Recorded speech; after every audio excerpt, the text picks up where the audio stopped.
Mais tout d'abord, 17 000 teufeurs, 600 interpellations, 33 blessés. C'est le bilan de la rave party illégale qui touche à sa fin près du Teknival de Bourges sur un terrain militaire jugé dangereux.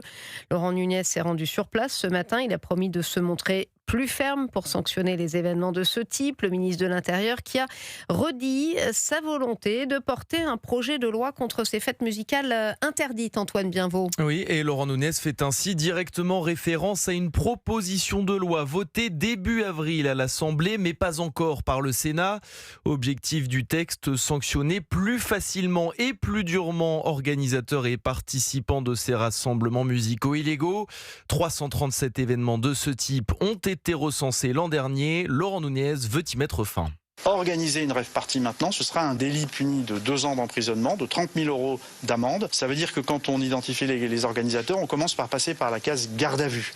Et puis surtout que les participants en rave party, dès lors qu'ils ont été informés du caractère illégal de cet rassemblement musical, dans ce cas-là, ce sera un délit aussi pour les participants et nous pourrons appliquer l'amende forfaitaire délictuelle à hauteur de 300 €. 300 € pour les participants et jusqu'à 30 000 € donc d'amende pour les organisateurs contre seulement 1 500 € aujourd'hui.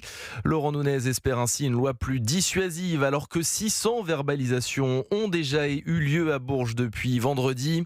Le ministre de l'Intérieur qui a assuré que tous les participants de cette rave party seraient eux aussi sanctionnés à leur départ de l'événement, d'une part pour avoir participé à un rassemblement illégal mais aussi pour avoir pénétré sur un terrain militaire. Merci Antoine Bienvaux pour Europe 1 et à noter que dans le Var, les autorités ont stoppé une free party qui rassemblait cette fois 150 personnes dans le parc du Verdon.